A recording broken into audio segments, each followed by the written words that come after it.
সুধী দর্শক, সবাইকে আন্তরিক শুভেচ্ছা জানিয়ে শুরু করছি এটিএন বাংলা সরাসরি সম্প্রচারিত স্বাস্থ্য বিষয়ক অনুষ্ঠান সুস্থ থাকুন।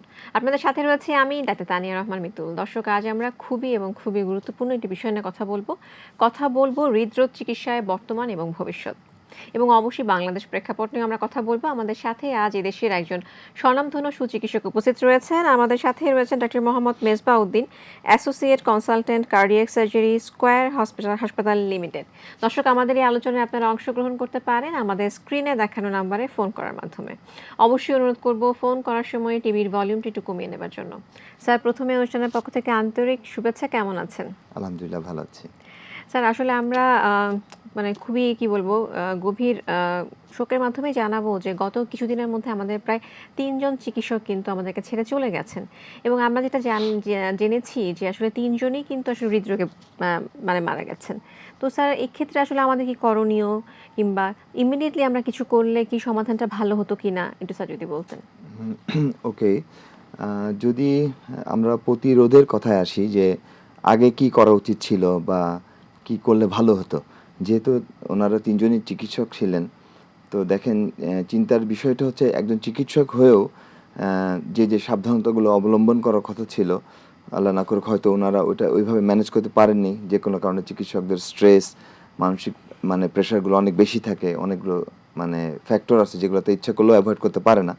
বাট সাধারণ মানুষের জন্য যেটা আমি বলবো, যেগুলো আমরা নিজের হাতে রয়েছে, যেমন নিজের ওজনটাকে নিয়ন্ত্রণ করা, চর্বিযুক্ত খাবারগুলো পরিহার করা, regular at least half an hour থেকে 1 ঘন্টা এক্সারসাইজ করা, এবং যতটুকু নিজের প্রেশারটা বা টেনশনটা রিলিভ করা যায়, এই সাইডগুলো তো কন্ট্রোল করতেই হবে। এবং পরবর্তীতে সাপোজ কিছু আছে নন মডিফাইবল, আমাদের হাতে নাই, যেমন বাবা মার ছিল, আমার হাই প্রেশার হয়ে গেছে, বা অতিরিক্ত চর্বি, কোলেস্ট্রল হাই হয়ে গেছে, আমরা যেটাকে বলি ফ্যামিলিয়াল হাইপার কোলেস্ট্রোলেমিয়া। এই কন্ডিশনগুলোকে আগে আইডেন্টিফাই করা, দ্রুত চিকিৎসকের পরামর্শ নেওয়া, এবং চিকিৎসার মাধ্যমে রক্তে চর্বি কমিয়ে রাখা, এবং যত দ্রুত সম্ভব যখনই আমি কোনো সিমটম টের পাবো, আমরা কমন যে সিমটমগুলোর কথা বলি, যে বুকে ব্যথা হতে পারে, হাঁপ লেগে যেতে পারে, যেটাকে বলে যে শর্টনেস অফ ব্রেথ ইংলিশে, এবং আমরা খুব কমন একটা টার্ম যে প্যালপিটেশন, বুকের ভিতর ধরফর বা অস্থিরতা, এই সিমটমগুলো পেলেই দ্রুত একজন, আমি যে হৃদরোগ বিশেষজ্ঞের কাছে যেতে হবে এমন কোনো কথা নেই, যে কোনো একজন এমবিবিএস ডাক্তারের কাছেও যদি আমরা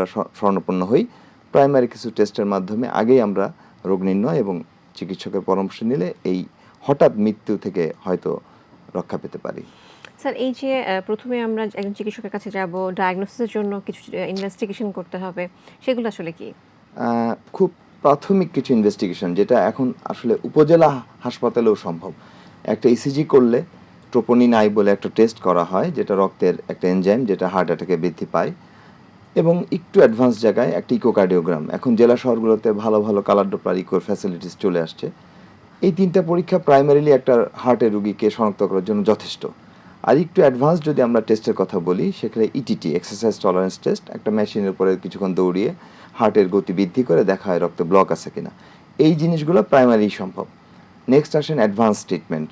ঠিক আছে, এই পরীক্ষার মাধ্যমে বোঝা গেল তার হার্টের রক্তনালীতে ব্লক হওয়ার সম্ভাবনা আছে, তখন তাকে দ্রুত একটা হায়ার সেন্টারে যোগাযোগ করতে হবে।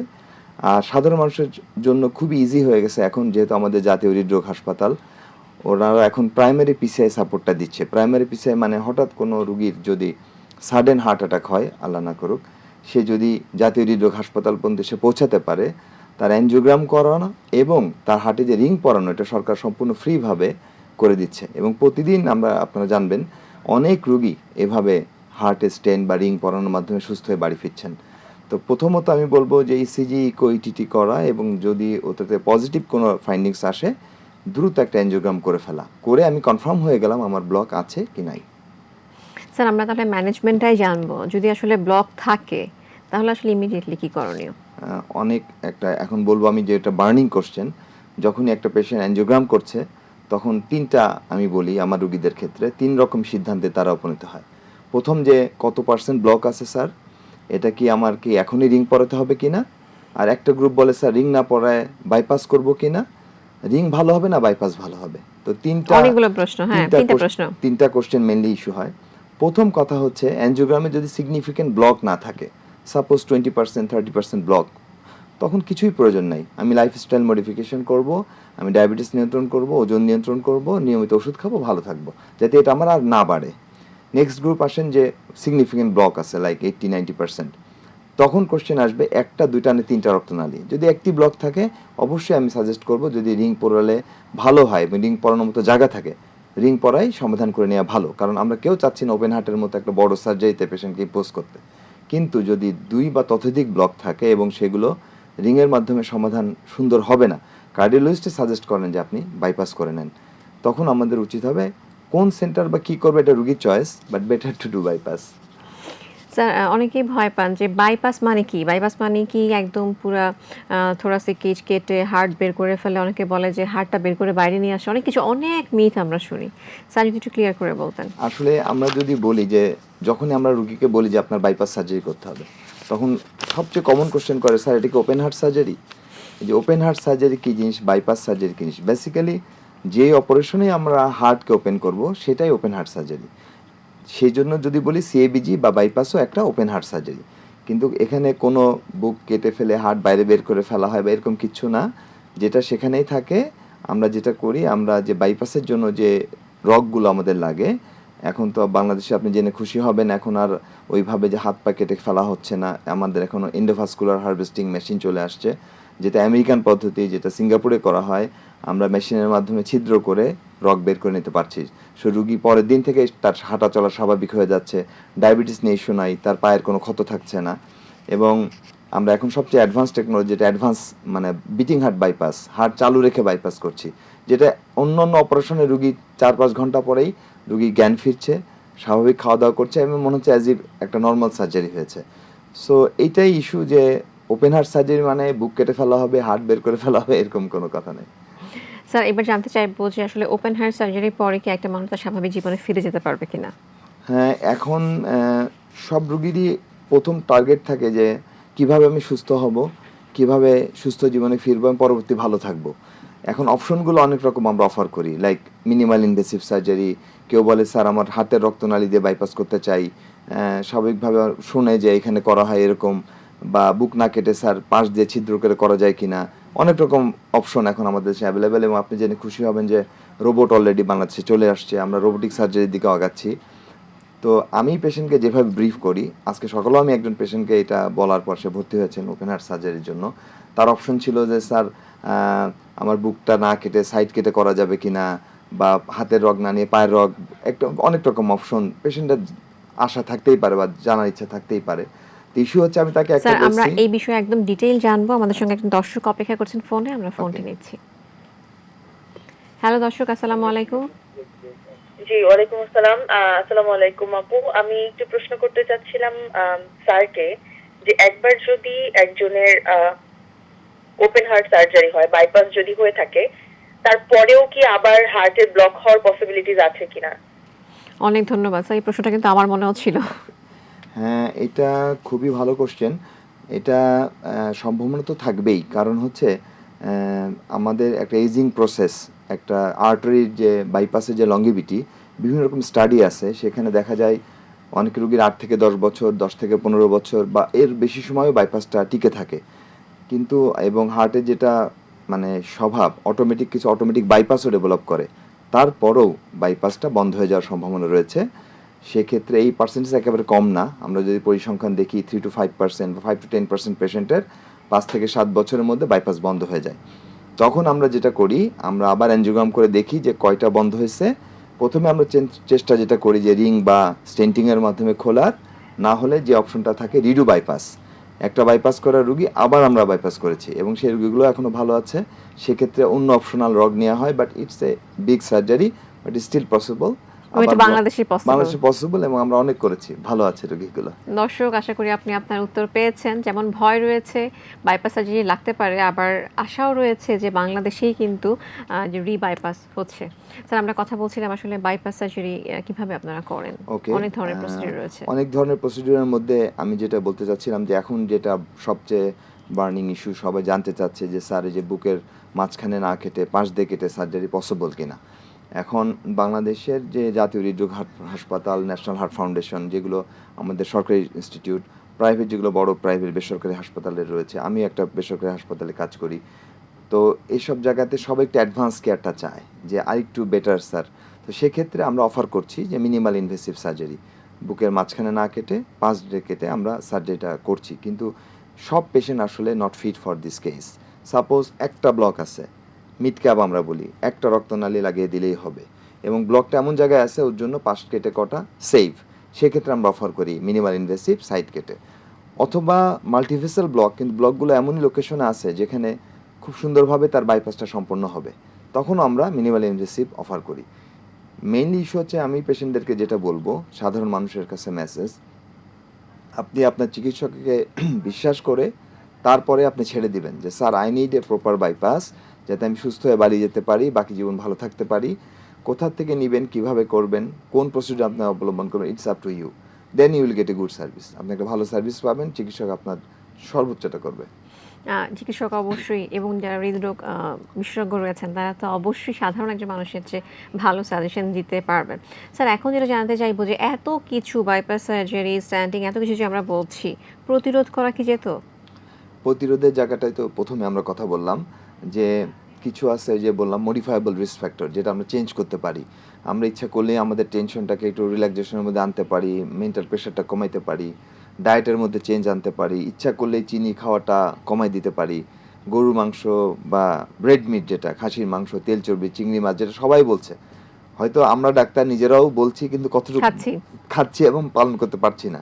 বাট যতটুকু সম্ভব, এবং আমি মানে ধর্মীয় ভাব থেকে যদি বলি, দেখেন যে আমাদের রিলিজিয়ানে, যেটা ইসলামে মানে অ্যাজ এ মুসলিম বলা ছিল হাফ পেট খেতে, মানে অর্ধেক খালি রেখে অর্ধেক পানির জন্য খালি রাখতে, মানে কি 1/3 খেতে বলা হয়েছিল।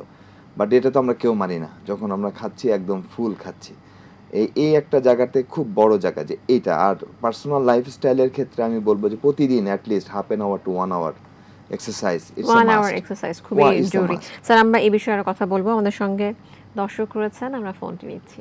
এই মুহূর্তে খারাপ আছে। হ্যালো দর্শক, আসসালামু আলাইকুম। The line of the লাইনটি মেবি কেটে গেছে।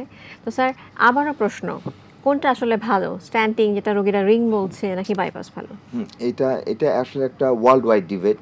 পৃথিবীর বিভিন্ন জায়গায়, উন্নত দেশগুলোতে এবং আমাদের দেশেও এখন কার্ডিওলজিস্ট এবং কার্ডিয়াক সার্জনের মধ্যে বড় বড় মানে সেমিনার, সিম্পোজিয়ামেও, আমাদের কনফারেন্সও এটা নিয়ে বিতর্ক চলছে। বেসিক্যালি আমি বলবো এখানে অনেস্টির জায়গাটা, ডাক্তারের সততার জায়গাটা। আমি বুঝতেছি এই রুগীটা ওপেন হার্ট প্রয়োজন নাই, এটা স্টেন পরাই দিলে ভালো হবে, I suggest go for stenting করে নেন, শুধু শুধু ওপেন হার্টের মতো এতে এসেন না।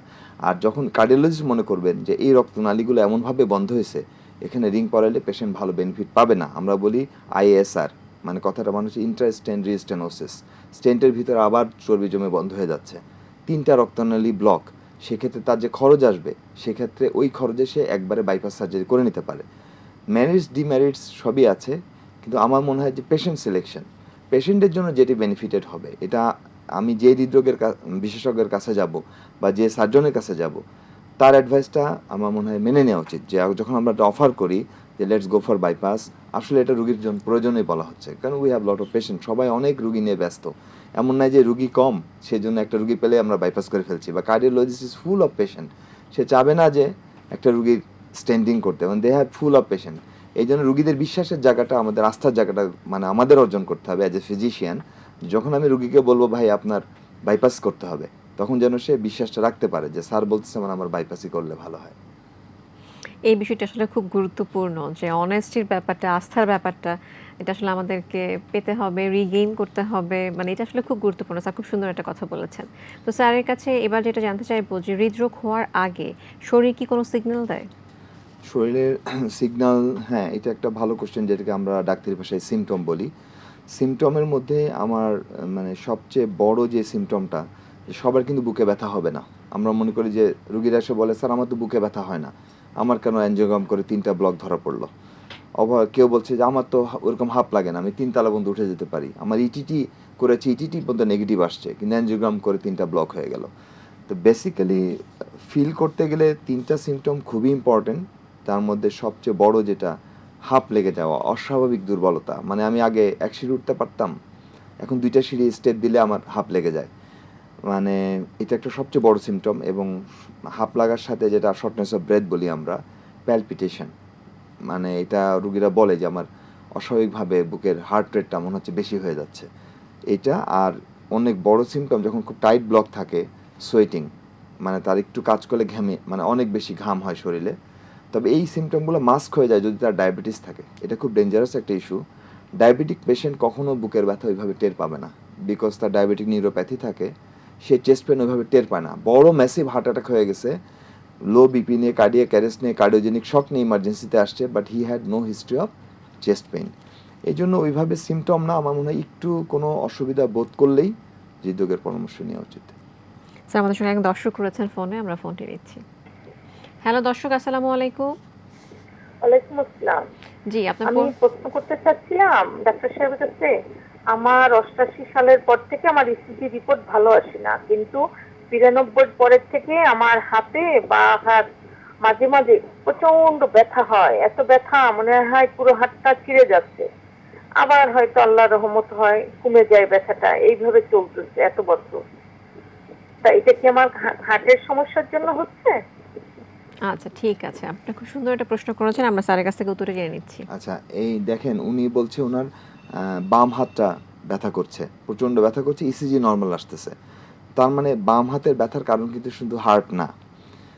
আমরা জানি যে অনেক কারণে বাম হাতে ব্যথা হতে পারে। তার মধ্যে যেহেতু উনি একজন ফিমেল, সবচেয়ে কমন যেটা মেয়েদের ফ্রোজেন শোল্ডারের কারণেও বাম হাতে ব্যথা হতে পারে। নিউরোপ্যাথিক পেন হতে পারে, যেটা সবচেয়ে কমন। মাস্কুলোস্কেলেটাল পেন হতে পারে। হার্টের ব্যথা যে শুধু বাম হাতে হবে এরকম না। আমরা জানি অ্যানজাইনার সাইটগুলো, অনেক সময় পেশেন্ট দাঁতে ব্যথা নিয়ে প্রেজেন্ট করেছে যে তার দাঁত ব্যথা করছে, দাঁতে কিছু পাওয়া যায় না, ট্রোপোনিন করে পজিটিভ। তার মানে cardiac pain maybe anywhere of the body. কিন্তু এই পেশেন্টের ক্ষেত্রে আমি বলবো আপনি একজন ফিজিক্যাল মেডিসিন অথবা বক্ষবিধি বিশেষজ্ঞ দেখান। আপনার বুকের কারণ যেহেতু ইসিজি নর্মাল আসছে, may not be heart disease, but ECG is not the final test. যদি আমি যে কথাটা আগে বললাম, ইভালুয়েট করতে হবে। স্যার আমরা এই নিয়ে আরো কথা বলবো অনুষ্ঠানের এই পর্যায়ে। আমরা ছোট্ট একটি বিরতিতে যাচ্ছি। সুধী দর্শক, আপনারা দেখছেন এটিএন বাংলা সরাসরি সম্প্রচারিত স্বাস্থ্য বিষয়ক অনুষ্ঠান সুস্থ থাকুন। অনুষ্ঠানের এই পর্যায়ে বিরতিতে যাচ্ছি, আশা করছি আমাদের সাথেই থাকবেন।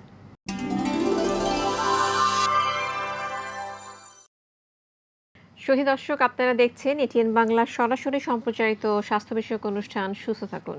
বিরতির পর ফিরে যাচ্ছি মূল আলোচনায়। স্যার আমাদের সঙ্গে দর্শক অপেক্ষা করছেন ফোনে, আমরা ফোনটি নিচ্ছি। হ্যালো, আসসালামু আলাইকুম দর্শক। আসসালামু আলাইকুম আপু। জি বলুন। হ্যালো, হ্যাঁ। আসসালামু আলাইকুম জি, আপু। ওয়ালাইকুম ওপেন সালাম। সার্জারি কিভাবে করে? ওপেন হার্ট সার্জারি কিভাবে করে? আচ্ছা, তারপরে? জি, এটা একটু জানতে চাই। আচ্ছা ঠিক আছে, অনেক ধন্যবাদ আপনাকে। স্যার এই যে ওপেন হার্ট সার্জারি কিভাবে করে? ওপেন হার্ট সার্জারি কীভাবে করে? আচ্ছা, যেটা সাধারণ মানুষের অনেক আগ্রহের জায়গা, এটা যে ওপেন হার্ট সার্জারি, যেটা আমরা অলরেডি ডিসকাস করে ফেলেছি। এটা হার্টকে ওপেন করা হয়। সেই ওপেনের পদ্ধতি ওই যে নিয়ে কথা হলো যে হয়তো বুকের সামনে দিয়ে কেটে বা পাশ দিয়ে কেটে সেটাকে হার্ট পর্যন্ত পৌঁছাই আমরা। তারপরে হার্টের যদি রক্তনালী অপারেশন হয় তাহলে হার্টের রক্তনালীতে বাইপাস করা হয়।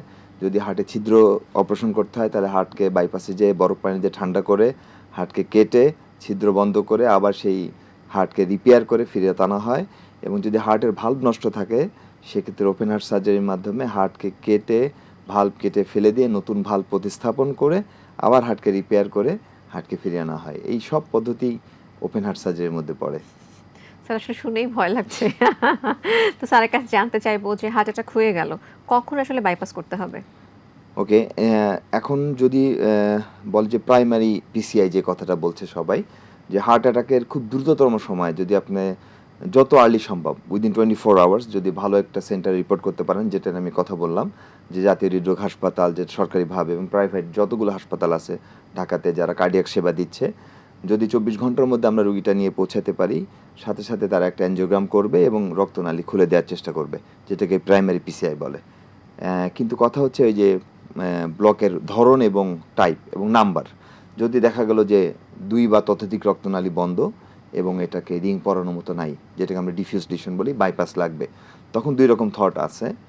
বলে যে যদি রিসেন্ট ম্যাসিভ অ্যাটাক হয়, যে ট্রোপোনিন অনেক হাই, হার্টের অবস্থা খুবই দুর্বল, কিছুটা আমরা ওপেন হার্টের সময় একটা সিদ্ধ ডিমের মতো হার্টকে পাই, বয়েলড হার্ট, এটা খুবই রিস্কি বাইপাস করা, তখন আমরা চেষ্টা করি কিছুদিন রুগীটাকে সিসিউতে স্টে করে স্টেবল করে তারপরে বাইপাস করতে। আগে একটা কথা ছিল যে হার্ট অ্যাটাকের পর 3 সপ্তাহ বা 4 সপ্তাহ রেস্ট দিতে হার্টকে, তারপরে বাইপাসে যেতে। বাট রিসেন্ট টাইমে স্টাডিও আছে এবং আমরা কিছু ব্যাড এক্সপিরিয়েন্স আমরা কিছু পেশেন্ট লস্ট করে ফেলেছি, ওই রুগী আর বাঁচানো যায়নি। এই জন্য আমরা উইথ হাই রিস্ক তখনই উইদিন 2 to 3 days আমরা বাইপাস সার্জারি সম্পন্ন করেছি।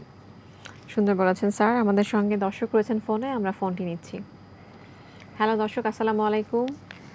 ওয়ালাইকুম আসসালাম। আমি প্রশ্নটা একটা শায়দ বুঝতে পারেন নাই। আমার 88 সালের পরের থেকে ইসিজি রিপোর্টটা ভালো আসে না। ভালো আসে না? 93 পরের থেকে আমার হাতে এরকম এরকম একটা ব্যথা হয় মাঝে মাঝে, সবসময় হয় না, মাঝে মাঝে এই ব্যথাটা হয়। আর আচ্ছা। এমনি আমার আগে সিঁড়ি ভাঙলে হাঁটলে কষ্ট হতো, কিন্তু আল্লাহর রহমত যে কোনো কারণ দিয়েই হোক আমার এখন সেই কষ্টটা নাই। আপনি কষ্টটা নাই আল্লাহর ইসিজি রহমতে। বাদে বাকি হার্টের অন্যান্য আমি পরীক্ষাগুলো কি জানতে করেছেন? চাচ্ছিলাম যে এটা কি কোনো আমার ব্লক না হার্টের কোনো সমস্যার জন্য এটা হচ্ছে? আচ্ছা, ইসিজি ছাড়া আপনি কি আর কোনো পরীক্ষা করিয়েছেন? আসসালামু আলাইকুম। আচ্ছা, ঠিক আছে। ইসিজিতে যেহেতু প্রবলেম আসছে, এটা নিয়ে আমরা আরও অনেক ডিসকাশন করলাম এতক্ষণ। যেহেতু ইসিজিতে ওনার প্রবলেম আসছে, উনি বলছে বারবার, ইসিজি একটা প্রাইমারি টেস্ট। প্রথম ধাপের এই টেস্টের মাধ্যমে আমরা একটা আইডিয়া পাচ্ছি যে হয়তো ব্লক আছে বা থাকতে পারে। এখনও তো অ্যাডভান্স টেস্টগুলো করা খুবই জরুরি। তার একটা, যদি উনি হাঁটাচলা করতে পারেন, অনেকে হাঁটাচলাই করতে পারে না, সেক্ষেত্রে ইটিটি করার মতো সে স্টেবল পেশেন্ট না। যদি স্টেবল পেশেন্ট থাকেন, ওনার একটা ইকোকার্ডিওগ্রাম, একটা ইটিটি করা উচিত। আর সবচেয়ে ভালো, উনি যদি কনফার্ম হতে চান যে ইসিজি খারাপ আসছে, হাতে ব্যথা আছে, she must go for an angiogram. একটা অ্যানজিওগ্রাম করে কনফার্ম হয়ে যেতে হবে যে আমার হার্টে ব্লক আছে কি নাই। যদি অ্যানজিওগ্রাম রিপোর্ট নর্মাল থাকে, সে নিশ্চিন্ত হয়ে গেল। ইসিজি আসলে একটা জাস্ট প্যারামিটার। যেহেতু ওনার ইসিজি খারাপ আসছে, ওনার ইমিডিয়েটলি অ্যাডভান্স টেস্টগুলো করে নেওয়া উচিত। স্যার, আপনি কিন্তু কিছুক্ষণ আগে বলছিলেন যে হার্টের ছিদ্র আপনারা রিপেয়ার করেন। তো আচ্ছা, হার্টের ছিদ্র হলেই কি অপারেশন করা লাগবে? হ্যাঁ, হার্টের ছিদ্র বলতে আমরা ইউজুয়ালি কনজেনিটাল হার্ট ডিজিজ বলি, যে জন্মগতভাবে হার্টের ছিদ্র, যেটাকে এএসডি, ভিএসডি, টপ, বিভিন্ন নামে আমরা ডাক্তাররা বলি। মেইনলি বিষয়টা হচ্ছে, যদি ছোট ছিদ্র থাকে লাইক এএসডি আর ভিএসডি, জন্মের পরপরই বাচ্চাটা পেল হয়ে যাচ্ছে, নীল হয়ে যাচ্ছে, কান্না করলে খেতে পারছে না, শ্বাসকষ্ট হচ্ছে, মা কিন্তু নোটিস করে যে আমার বাচ্চা অতিরিক্ত ঠান্ডা লাগছে, শ্বাসকষ্ট হচ্ছে, এবং দেখা যাচ্ছে চেস্ট ইন ড্রয়িং, বুকের মাংসটা নেমে যাচ্ছে, তখন সে দ্রুত ডাক্তারের শরণাপন্ন হয় এবং ইকোকার্ডিওগ্রাম পরীক্ষার মাধ্যমে ধরা পড়ে যায় হার্টে ছিদ্র আছে। ছিদ্রের টাইপ অনুযায়ী আমরা ওয়েট করতে বলি। বইতে আছে যে 3 থেকে 5 বছর আমরা ওয়েট করব। এএসডি, ভিএসডি এই ক্ষেত্রগুলোতে কেন ওয়েট করব? 3 থেকে 5 বছরে হার্ট ওটা অটোমেটিক বন্ধ হয়ে যায়। সেক্ষেত্রে আমরা লাংয়ের প্রেশারটা খেয়াল করতে হবে যে পালমোনারি হাইপারটেনশন ডেভেলপ করে কিনা। বাচ্চা যদি সুস্থ থাকে, পালমোনারি হাইপারটেনশন ডেভেলপ না করে, 5 ইয়ার্স বলে প্রি স্কুল পর্যন্ত আমরা ওয়েট করব অটোমেটিক বন্ধ হয়ে যাওয়ার জন্য, এবং ইনশাআল্লাহ 90 to 95% পেশেন্ট এটা বন্ধ হয়ে যায়। যেই 5%-এর বন্ধ হবে না, সেই বাচ্চাগুলোকে ওপেন হার্ট সার্জারির আন্ডারে আনতে হবে। কিন্তু এখানে আসার কথা হচ্ছে, এখন device closure, most advance technology, সব ক্ষেত্রেই ছিদ্রগুলো ওপেন হার্ট করে বন্ধ করার প্রয়োজন নেই। ডিভাইসের মাধ্যমে আর্টারি দিয়ে ঢুকে ডিভাইস ক্লোজের মাধ্যমে এএসডি, ভিএসডি বন্ধ করা হচ্ছে এবং সাকসেসফুলি বাংলাদেশেই হচ্ছে। সো এইটা একটা অপশন। আর 3 নম্বর কথা হচ্ছে, কিছু বাচ্চা কমপ্লেক্স কনজেনিটাল অ্যানোমালি জন্মগ্রহণ করে, লাইক হার্টের চেম্বার অন্যরকম, হার্টের 2টা নালীর জায়গায় একটা নালী অন্য জায়গায় ওপেন করেছে, যেটা ডাক্তারি ভাষায় আমরা কমপ্লেক্স কনজেনিটাল বলি, টিজিএ। এই পেশেন্টগুলোকে আর ওয়েট করার কোনো সুযোগ নাই। ইমিডিয়েটলি, এমনও হয়েছে 1 দিনের বাচ্চা, 3 ঘন্টার বাচ্চা, ছোট্ট বাচ্চাকে ওপেন হার্ট সার্জারির মাধ্যমে ওই অ্যানোমালিটা কারেকশন করা হয়েছে। অনেক দিন লাইফ সাপোর্ট বা একমো সাপোর্ট দেওয়ার পর বাচ্চাটাও বেঁচে গেছে। এবং আমাদের এই সাপোর্টগুলো বেসিক্যালি ন্যাশনাল হার্ট ফাউন্ডেশন হাসপাতাল অনেক ভালো দিচ্ছে, যাতে হৃদরোগ হাসপাতালে হচ্ছে, কমপ্লেক্স কনজেনিটাল বাচ্চাগুলোর অপারেশন হচ্ছে, কিছু প্রাইভেট হাসপাতালেও হচ্ছে। স্যার, এবার জানতে চাইবো, হার্টের ভালভ যদি নষ্ট হয়ে যায় তখন আসলে কি হয়? হার্টের ভালভ, আসলে হার্টে 4টা ভালভ থাকে। মেইন 2টা ভালভ নিয়ে আমরা ডিল করি, একটা মাইট্রাল আর একটা হচ্ছে অ্যাওর্টিক ভালভ। হার্টের ভালভ ইউজুয়ালি জন্মগত কিছু ত্রুটির কারণে নষ্ট হয়। আর যেটা অ্যাকিউয়ার্ড ডিজিজ, সেটা সবচেয়ে common chronic rheumatic heart disease. আপনি শুনে থাকবেন গ্রামে রিউমেটিক ফিভার হয়েছে। রিউমেটিক ফিভার একটা খুব কমন টার্ম। জাতীয় বাতজোর ইনস্টিটিউট খোলা হয়েছিল যে এএসও দেখে সমানে সবাইকে পেনিসিলিন ইনজেকশন, বা এই যে একটা পেনিসিলিন ইনজেকশন বা একটা পেনভিক, একটা ইকোস্পিন, অনেক মানুষের হার্টটাকে কিন্তু বাঁচিয়ে দিয়েছে। তো চিকিৎসা না করার কারণে ক্রনিক রিউমেটিক ফিভার বা রিউমেটিক যে রোগটার কারণে হার্টের ভালভগুলো নষ্ট হয়ে যাচ্ছে, এবং একটা অ্যাডাল্ট এজে এসে 35-40 বছরে দেখা যাচ্ছে যে ভালভটা নষ্ট হয়ে যাচ্ছে। সেই ক্ষেত্রে সব ভালভ নষ্ট হয়ে যে ওপেন হার্ট সার্জারি লাগবে তা না, বেলুন দিয়ে ফুলানো যায়, ওপেন কমিশনটমি করা যায় এবং ফাইনালি যেটা দেখা যাচ্ছে একেবারে ফিউজড, ভাল্বটা নষ্ট, সেটাকে ওপেন হার্টের মাধ্যমে রিপ্লেস করতে হয়। স্যার এবার জানতে চাইবো যে এই যে ভালভ আপনি বলছেন রিপ্লেস করতে হয়, তো এই ম্যাটেরিয়ালটা আসলে কি হবে? হ্যাঁ, ম্যাটেরিয়াল আসলে দুই প্রকার ম্যাটেরিয়াল কমনলি ভাল্বগুলো হয়। একটা হচ্ছে বায়োলজিক্যাল, যেটাকে আমরা টিস্যু ভাল্ব বলি। এটা ঠিক বোভাইন পেরিকার্ডিয়াম বা দিয়ে তৈরি হয়। বোভাইন থেকে বলছি আমি, যেটা শূকরের থেকে অথবা গরুর থেকে, ওই থেকে তৈরি একটা টিস্যু ভাল্ব। আর কিছু থাকে মেটালিক। মেটালিক হচ্ছে কার্বন মেটাল দিয়ে তৈরি থাকে। ইউজুয়ালি আমরা রুগীর যদি দেখি বয়সটা খুব এক্সট্রিম অফ এজ, 70 বছর একজন মানুষ, 75 বছর একজন মানুষ, যেহেতু আর 15-20 বছর লাইফ এক্সপেক্টেন্সি আছে, ওয়ারিনের মতো রক্ত পাতলা করা বড়ি সে খেতে পারবে না, তখন আমরা তাকে টিস্যু ভাল্ব অফার করি। আর যেই পেশেন্টগুলো অ্যাডাল্ট 35-40 ইয়ার্স, যারা এখনও অনেক দিন লাইফ এক্সপেক্টেন্সি আছে, টিস্যু ভাল্বগুলো আবার 10-15 বছরে রিজেনারেট করে যায়, নষ্ট হয়ে যায়, তাদেরকে আমরা মেটালিক ভাল্ব প্রতিস্থাপন করি। তাহলে স্যার দামের কি কোনো তফাৎ হবে?